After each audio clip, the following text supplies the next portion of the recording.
نبی پاک علیہ السلام کو معجزہ بنا کر بھیجا۔ انبیاء علیہم السلام معجزات لے کر آتے تھے، کیوں؟ سوال ہوتا تھا خدا ایک ہے یہ تمہارا دعویٰ ہے اے نبی، اس کی دلیل کیا ہے؟ تو نبی معجزہ کر کے دکھاتا تھا۔ نبی کہتے، دعویٰ کرتے میں اللہ کا نبی ہوں، میں اللہ کا رسول ہوں، لوگ کہتے کچھ کر کے دکھاؤ، تو وہ اللہ کا نبی معجزہ کر کے دکھاتا۔ میرے عزیز دوستو، یہ تھے اللہ کی توحید، اللہ کے ہونے، اللہ کی وحدانیت پر دلیل جو انبیاء علیہ السلام کی معجزات بنتے تھے۔ لیکن جب میرے حبیب مکرم شفیع معظم صلی اللہ علیہ وسلم تشریف لائے تو اللہ تعالیٰ نے یہ نہیں فرمایا ہم نے اپنے حبیب مکرم صلی اللہ علیہ وسلم کو 6 معجزات عطا فرمائے ہیں، 7 معجزات عطا فرمائے ہیں، موسیٰ کی طرح 9 آیا 9 معجزات عطا فرمائے ہیں۔ ہم نے اپنے حبیب مکرم کو 80 یا 60 معجزات عطا فرمائے ہیں۔ فرمایا نہ بلکہ جو بھی آج کے بعد سوال کرے اللہ واحد ہے، وحدہ لا شریک ہے، اللہ سب کا خالق ہے، اللہ سب کا مالک ہے، اس کی دلیل کیا ہے؟ تو اسے کہو جاؤ میرا حبیب محمد مکے میں تشریف فرما ہے، آپ صلی اللہ علیہ وسلم کے چہرہ منور، آپ صلی اللہ علیہ وسلم کے رخ طیبہ کا دیدار کرو، تمہیں تصور آ جائے گا، تمہیں مکمل یقین آ جائے گا کہ اللہ وحدہ لا شریک ہے جس نے اپنے حبیب محمد صلی اللہ علیہ وسلم کو پیدا فرمایا ہے۔ تو اللہ تعالیٰ نے اپنی وحدانیت کی دلیل محمد مصطفیٰ صلی اللہ علیہ وسلم کو بنا کر بھیجا ہے۔ اللہ رب العزت نے نبی پاک علیہ السلام کو معجزہ بنا کر بھیجا ہے۔ یہی وجہ ہے نبی پاک علیہ السلام انگلی کا اشارہ کرتے ہیں، انگلی کا اشارہ کرتے ہیں۔ حضرت عباس رضی اللہ تعالیٰ عنہ فرماتے ہیں اے محمد مصطفیٰ یا رسول اللہ، آپ بچے تھے تو میں آپ کی زیارت کرنے کے لیے حلیمہ سعدیہ کے گاؤں گیا تھا۔ جب میں نے دیکھا 14ویں رات کا چاند تھا، آپ کو میں نے دیکھا جدھر کو آپ کی انگلی کا اشارہ ہوتا ہے چاند ادھر ہی کو بھاگتا جاتا ہے۔ اگر آپ اپنی انگلی کا اشارہ اس طرف کرتے ہیں چاند اس طرف آ جاتا ہے، اگر اس طرف ہلاتے ہیں چاند اسی طرف بھاگ جاتا ہے۔ اعلیٰ حضرت نے فرمایا چاند جھک جاتا جدھر، چاند جھک جاتا جدھر، انگلی اٹھاتے مہد میں کیا ہی چلتا تھا اشاروں پر کھلونا نور کا۔ یہ نبی پاک علیہ السلام اللہ کی طرف سے سر تپا معجزہ ہیں۔ اعلیٰ حضرت رحمت اللہ علیہ عرض کرتے ہیں اللہ کی سرتاب قدم شان ہے یہ، انسان نہیں انسان، وہ انسان ہے یہ۔ قرآن تو ایمان بتاتا ہے انہی، اور ایمان یہ کہتا ہے کہ میری جان ہے یہ۔ اللہ اللہ سرتاب قدم ہے تنے سلطان زمن پھول۔ جنہوں نیند آئی ہے نا جی بڑی مہربانی، جنہوں نیند آئی ہے نا وہ باہر جا کے سو جائے، کوئی ضروری نہیں ہے کہ محفل سے بیٹھے۔ اس واسطے کہ ساڈے استاد گرامی امیر المجاہدین آپ اٹھ کے چلے جاندے سن، اگر کوئی بندہ ستا نظر آتا سی نا سامنے تو آپ اٹھ کے کہندے ٹھیک ہے بھی تسی سو میں جا رہے ہیں۔ مہربانی فرماؤ خطیب دے اتنے بہت بھاری یہ گزرتا ہے کہ تہاڈے وچوں کوئی سو رہا ہوئے سامعین وچوں تو پھر وہ ستے پیاں نوں تقریر سنا رہے ہیں، نہیں۔ مہربانی فرماؤ تھوڑی دیر تک آپ جاگتے رہیں، تھوڑی دیر کے لیے آپ جاگتے رہے۔ اب دیکھیں کہ حضور سید عالم صلی اللہ علیہ وسلم کا اعلیٰ حضرت کہتے ہیں کہ پورا بدن رسول اللہ کا پھول تھا۔ سرتاب قدم ہے تنے سلطان زمن پھول۔ لب سب کو پھول، لب پھول، دہن پھول، زکن پھول، سارا بدن پھول۔ واللہ جو مل جائے میری گل کا پسینہ، مانگے نہ کبھی عطر نہ پھر چاہے دلہن پھول، نہ پھر چاہے۔ یہ رسول اللہ صلی اللہ علیہ وسلم کا جسم مبارک ہے۔ حضور اسی لیے فرماتے ہیں لست کہیئتکم، خبردار میں تمہاری طرح نہیں بنایا گیا۔ بخاری بھی ہے مسلم بھی ہے، لست کہیئتکم، خبردار میں تمہاری طرح کا نہیں ہوں۔ اگر صحابہ حضور کی طرح کے نہیں ہیں تو ہم کون ہیں جو دعویٰ کریں نعوذ باللہ کہ ہم حضور جیسے ہیں۔ یہ بخاری میں بھی ہے اور مسلم میں بھی ہے۔ بخاری میں بھی ہے حضور علیہ السلام کا ہاتھ، میں کہتا ہوں کہ باقی کاموں کو چھوڑو، صرف ایک انگلی کا اشارہ حضور کا، اس کا مقابلہ کر کے دیکھو، ساری کائنات اکٹھی ہو جائے۔ جو یہ دعویٰ کرتے ہیں ہم حضور جیسے ہیں، ہم حضور جیسے ہیں، میں کہتا ہوں سب اکٹھے ہو جاؤ، صرف حضور کی ایک انگلی کا اشارہ، اس کا مقابلہ کر دو۔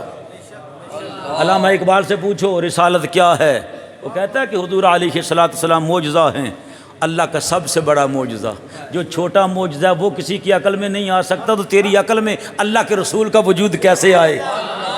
جو اللہ کا سب سے بڑا معجزہ ہے، جو اللہ کا سب سے بڑا معجزہ رسالت مآب صلی اللہ تعالیٰ علیہ وسلم کی ذات گرامی۔ تو اقبال کہتے ہیں پنجائے او پنجائے حق میں شود، شک یہ انگشت او۔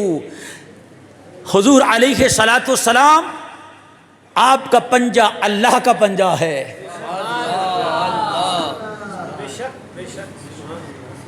محض انگشت او شک میں شود۔ اقبال کہتے سارے پنجے دی گل تے میں نہیں کردا، ایک انگلی دا اشارہ اٹھے نا تے ہواواں دا رخ بدل جاندا ہے۔ انگلی کا اشارہ ہو جائے تو آسمان پر کوئی بادل نہیں ہے تو حکم ہوتا ہے بادلوں کو اکٹھے ہو جاؤ اور برسنا شروع ہو جاؤ۔ جب تک میرے حبیب نہ رکیں نہ روکیں، تمہیں رکنے کا حکم نہ دیں، بارش برساتے جاؤ چاہے 8 دن ندیاں بہنا شروع ہو جائیں۔ انگلی کا اشارہ ہو جاتا ہے موسم بدل جاتے ہیں۔ انگلی کا اشارہ ہوتا ہے ڈوبا ہوا سورج عصر کے مقام پر لوٹ کر آ جاتا ہے۔ یہ تو صرف نبی پاک علیہ السلام کی انگلی کا مقام ہے، تو نبی پاک علیہ السلام کے پنجے کی طاقت کیا ہوگی؟ سرکار کے پنجے کی طاقت کیا ہوگی؟ تو اعلیٰ حضرت کہتے ہیں کہ نبی پاک صلی اللہ علیہ وسلم کا وجود پاک جہاں بھی نگاہ پڑے یوں لگتا ہے کہ یہ پھول ہے، یوں لگتا ہے کہ یہ، یار وجد میں آ کر بات کرو، سنو، یوں لگتا ہے کہ یہ پھول ہے۔ اللہ کی سرتاب قدم شان ہے یہ، اور دوسری جگہ فرماتے ہیں سرتاب قدم ہے تنے سلطان زمن پھول۔ نبی پاک صلی اللہ علیہ وسلم ہم جیسے نہیں اور نہ ہم رسول اللہ جیسے ہیں۔ آپ ایک دوسرے سے مصافحہ کریں تو گرمی محسوس ہوتی ہے دوسرے کے جسم کی، ہوتی ہے یا نہیں؟ بولو نا۔ تو حضور کی نشانیاں کیا ہیں؟ حضور کی نشانیاں کیا ہیں؟ جب حضور سے کوئی مصافحہ کرتا ہے، توجہ، یہ نہیں حدیث میں آیا کہ حضور برف جیسے ہیں، نہیں، فرمایا ابرد من الثلج، حضور کا جسم اطہر برف سے بڑھ کر ٹھنڈا ہے، ابرد من الثلج۔ اور خوشبو کی کیفیت کیا ہے؟ اطیب من المسک، سب سے عمدہ سب سے اچھی خوشبو مسک ہے۔ لیکن جب حضور کے جسم مبارک کو آپ کے مسام پاک کو ٹچ کر کے نا، چھو کے ہوا نکلتی ہے تو وہ مسک سے بڑھ کر خوشبودار ہو جاتی ہے۔ اطیب من الثلج، ایسی خوشبو نہیں ہے کسی پھول میں جیسے میرے نبی کے پسینے میں ہے۔ کوئی مقابلہ کرنے والا رسول اللہ سے؟ صحابی رسول حضرت عتبہ رضی اللہ تعالیٰ عنہ تھے۔ مدارج النبوت میں شیخ محقق نقل کرتے ہیں خصائص کبریٰ میں جلال الدین سیوطی رحمۃ اللہ علیہ، پت نکلی ہوئی تھی یہاں پر، پت دانے، وہ نکلتے پانی خارج ہوتا اور خارج ہوتی۔ عرض کی یا رسول اللہ صلی اللہ علیہ وآلہ وسلم، آقا یہ تکلیف ہے، آپ نے لاب دہن مبارک لگا دیا۔ آپ کی 4 بیویاں تھیں اور بڑی خوبصورت تھیں، اور عرب کی عورتوں کا رواج تھا کہ اچھی سے اچھی خوشبو لگانا، شوہر سے بھی اچھی خوشبو لگانا، تاکہ شوہر کی توجہ جو ہے اس کو حاصل کر سکے۔ تھک ہار گئیں، دور دور سے خوشبوئیں منگائیں۔ ایک دن عرض کرنے لگی ہمارے آقا عتبہ، آپ صرف ہمیں یہ بتائیں وہ کون سا بازار ہے جہاں سے آپ خوشبو خرید کر لاتے ہیں؟ تو آپ نے فرمایا یوں یوں ہوا تھا، رسول اللہ نے لاب دہن لگایا تھا، اس کے بعد مجھے حاجت ہی نہ رہی کہ میں خوشبو لگاؤں، کہ میں خوشبو لگاؤں۔ جب سے رسول اللہ صلی اللہ علیہ وسلم کا ہاتھ مبارک میری کنڈ پر پھر گیا ہے۔ نبی پاک علیہ السلام کو پسینہ بہت کثرت سے آتا تھا۔ حضرت علی رضی اللہ تعالیٰ عنہ کی حدیث میں بھی ہے، علی المرتضیٰ رضی اللہ عنہ فرماتے ہیں کہ کأن عرقہ اللؤلؤ، حضور صلی اللہ علیہ وآلہ وسلم کا پسینہ مبارک یوں لگتا جیسے سچے موتیوں کی ڈوری کسی نے یہاں پر باندھ دی ہے۔ کأن عرقہ اللؤلؤ ما رأیت مثلہ قبلہ ولا بعدہ فداہ امی و ابی، میں نے حضور جیسا نہ حضور سے پہلے کسی کو دیکھا، نہ حضور جیسا حضور کے بعد کسی کو دیکھا ہے۔ یہ حضرت علی المرتضیٰ شیر خدا رضی اللہ تعالی عنہ فرما رہے ہیں۔ اعلیٰ حضرت رحمۃ اللہ علیہ نے خواب میں رسول اللہ کا دیدار کیا تو حضور صلی اللہ علیہ وسلم کو کیسا پایا؟ جب کہا کس چیز سے رسول اللہ کی ذات کو تشبیہ دوں، کائنات میں کوئی چیز بھی نظر نہ آئی، تو پکار اٹھے یا رسول اللہ سرور کہوں کہ مالک و مولا کہوں تجھے، سرور کہوں کہ مالک و مولا کہوں تجھے؟ یا رسول اللہ مجھے تو پتہ ہی نہیں چل رہا کہ باغ خلیل کا گل زیبا کہوں تجھے، اور یا رسول اللہ اللہ ہرے تیرے جس میں منور کی تابشیں، اے جانے جاں میں جانے جہاں کہوں تجھے، اور تیرے تو وصف عیب تنائی سے ہیں بری، حیراں ہوں میرے شاہ میں کیا کیا کہوں تجھے۔ صحابہ نماز میں بھی رسول اللہ کا دیدار کرتے تھے، پتہ آپ لوگوں کو نہیں پتہ؟ ابو بکر صدیق رضی اللہ تعالیٰ نماز پڑھا رہے ہیں تو رسول اللہ صلی اللہ علیہ وآلہ وسلم تشریف لائے۔ حضرت سعد بن سعد ساعدی رضی اللہ تعالیٰ عنہ راوی ہیں کہ جب رسول اللہ صلی اللہ علیہ وسلم تشریف لائے نا تو لوگوں نے تصفیق کی ایسے کہ ابو بکر صدیق رضی اللہ تعالیٰ عنہ سمجھ جائیں، میں ساری حدیث نہیں بیان کروں گا، صرف خلاصہ، اور اس کو امام بخاری نے نقل کیا ہے اور امام مسلم نے نقل کیا ہے اور دیگر محدثین اکرام نے بھی۔ صفیں ٹوٹ گئیں، نبی پاک علیہ السلام آگے تشریف لاتے رہے، یہاں تک کہ بلند آواز سے تالیاں بجائیں۔ ابو بکر صدیق رضی اللہ تعالیٰ عنہ کے بارے میں حدیث میں آیا ہے کہ وہ انہیں ماں کو استغراق میں نماز ادا کیا کرتے تھے۔ بڑی مشکل کے بعد ابو بکر کو سنایا گیا کہ اللہ کے رسول آ گئے ہیں۔ اب آپ سمجھ گئے کوئی معاملہ ہے، ضرور اللہ کے رسول آئے ہیں۔ آپ نے جب مڑ کر دیکھا تو اللہ کے رسول تھے، تو رسول اللہ صلی اللہ علیہ وسلم نے ارشاد فرمایا اسبت مکانک، ابو بکر اپنی جگہ پر کھڑے رہو۔ یہ کتنا بڑا مقام ہے ابو بکر کا کہ حضور فرمائیں اسبت مکانک۔ جب رسول اللہ صلی اللہ علیہ وسلم کا یہ ارشاد ابو بکر صدیق نے سنا، اپنے ہاتھوں کو اٹھایا، اللہ کی حمد بیان کی۔ یہ نماز ہو رہی ہے، ادائے دید سراپا نیاز تھی تیری، اقبال کہتے ہیں بلال حبشی کو، ادائے دید سراپا نیاز تھی تیری، ارے کسی کو دیکھتے رہنا گویا نماز تھی تیری۔ اللہ اکبر کر لیا تو آگے بڑھ کر چہرہ مصطفیٰ کا نماز میں بھی دیدار کرتا رہتا تھا۔ اور بلال کا عشق یہ تھا کہ وہ جتنا دیدار کرتا عشق اس سے کہیں بڑھ جاتا۔ حضور کو تکتے رہتے، حضور کا دیدار کرتے رہتے، حضور کو دیکھتے رہتے، ارے جتنا تکتے جتنا دیکھتے دیدار کا شوق اور ذوق وہ پہلے سے بھی زیادہ بڑھ جایا کرتا تھا۔